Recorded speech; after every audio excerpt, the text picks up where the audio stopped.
One of the first times I really wanted to, when I started to really understand the mind and its how much power it had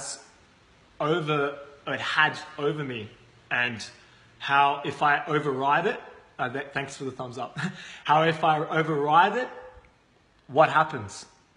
I was in Brazil actually, and where I was staying, there was a beach, two beaches, okay? And in the middle was like all these rocks. And it was about I don't know, maybe about a 500-600 meter swim, but you had to swim out to sea, around the rocks, and then back onto another beach. And I'm a relatively good swimmer. Obviously growing up in Australia, we get swimming lessons when we're young. And we had a pool as well, luckily. But I thought, you know what? I'm gonna wake up early in the morning, like with the sunrise, and I'm gonna swim the distance. I'm gonna swim out to sea and around and come back on the other side. Okay, so I go in the water, it's pretty cold, which is already overcoming a fear. As you start swimming, your mind starts to tell you things like, you should try it. Go swim as far out to sea as you can go and see what your mind starts to say. Your mind will say, dude, like, what if you drown? And then the voice says, dude, what if you drown? And then you can say, nah, look, I'm a good swimmer, I'm fine. So you keep swimming. Then the voice says, what if there's sharks here? Okay? And then you're like, shit, what if there is sharks here? So now you start getting drawn into what this voice says. And then I was like, dude, there's no sharks here, you're sweet. So you keep swimming. What if the boat hits you? Do you think a boat, because it was quite choppy, what if, and there's always boats come in, what if a boat doesn't see you and you get hit, okay? And then I start getting drawn away into this, what if boats hit me? Then I'm like, dude, piss off. I know what you're trying to do. You're trying to take me from what the reality of what I'm doing is just swimming. Kept swimming, okay? Oh, what happens when you get tired? And I was like, I'll just go on my back. Oh shit, okay.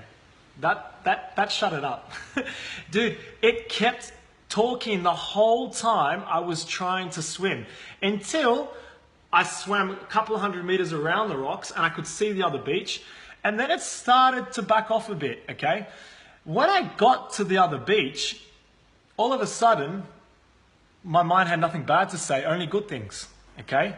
I had to go through so much shit of what this had to say, and I finally got there, and then it was like, good work, Paul, and pats me on the back. And I was like, okay, that's the reality of your mind. It's gonna tell you what it can to suck you in and to turn you back. It wants to keep you safe. I mean, that's its prime role. But is it really keeping you safe? Sometimes yes, okay? Sometimes it's programmed to keep us safe, okay? And there are certain situations that it does, especially fearful situations, that it will save you. More times than not, it doesn't. And it's stealing you from the present moment. Every single second, you're not aware of it, okay? If you're not aware of your thoughts taking you off, then you're away. Okay, you're gone. You're gone in your thoughts. So the game is, and this is what I taught my client, every time she could feel herself getting anxious and drawn into something, think it's just a thought. The reality of it, like, is how quick can you become present to knowing your mind is taking you away? The second you can become present and just say thank you for the thought, like in meditation, it dissolves it. It might start it again, but you dissolved it.